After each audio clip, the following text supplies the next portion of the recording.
bisa melaporkan bahwa sampai saat ini sudah separuh perjalanan Nazarudin diterbangkan dari Terminal Internasional Eldorado Bogota, Kolombia menuju Jakarta atau sudah selama 14 jam meninggalkan kota Bogota. Dan diperkirakan perjalanan selama 25 sampai 30 jam, artinya setengah perjalanan setelah dilalui. Dan kemungkinan sekitar 10 atau 15 jam lagi akan tiba di tanah air. Dan memang dari Kedutaan Besar Indonesia di sini belum bisa dipastikan di mana akan mendarat pesawat Nazarudin dan tim para penjemput, tetapi memang informasinya beraneka ragam di Soekarno-Hatta dan juga di Bandara Halim serta di Pondok Cabe, dan bahkan ada informasi bahwa akan di Bogor ataupun kawasan Bandung. Dan memang sebelum pemberangkatan, tepatnya 5 jam sebelum pemberangkatan Nazarudin, terus terjadi tarik ulur antara pengacara dan juga pemerintah Indonesia. Bahkan Nazarudin juga sempat membuat surat kepada pemerintah di sini, Kementerian Luar Negeri.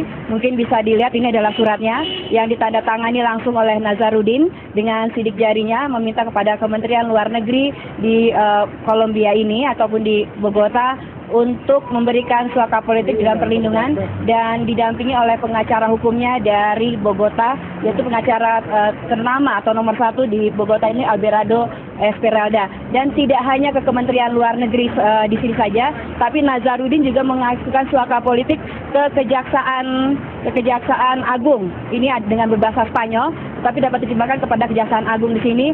Dan memang sebelumnya Petro TV berhasil menemui Nazarudin tepatnya 4 jam setengah sebelum pemberangkatan sampai sekitar 2 jam sebelum dia menghilang di imigrasi.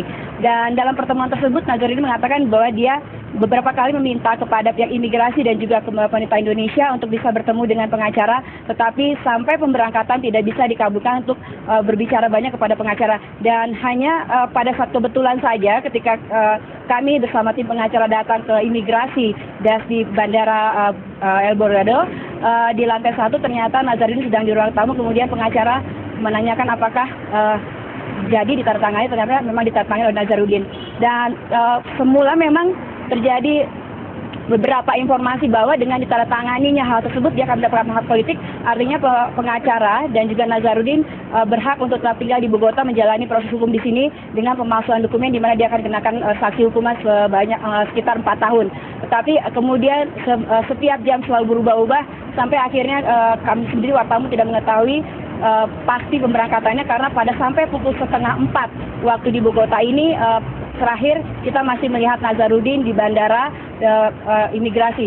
Dan memang sebelumnya Nazarudin sempat ditahan selama sekitar 20 jam di kantor imigrasi Bandara Internasional Bogota setelah diserah terimakan dari pihak Interpol dan juga Kejaksaan Agung di Bogota ini. Dan kami ingin mengonfirmasikan kembali bahwa seperti yang dikatakan di kepolisian di Jakarta, dalam pesawat tersebut dari informasi dan pengecekan langsung di lapangan tidak ada istri Nazarudin, Neneng Sri Wahyuni, dan juga warga negara Singapura Eng Likim, dan hanya ada Nazarudin dan tim penjemput.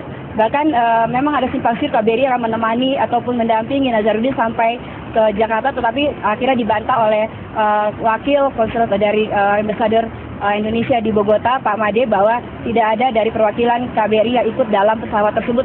Semuanya adalah tim penjemput beserta dengan Nazarudin dan pilot krunya.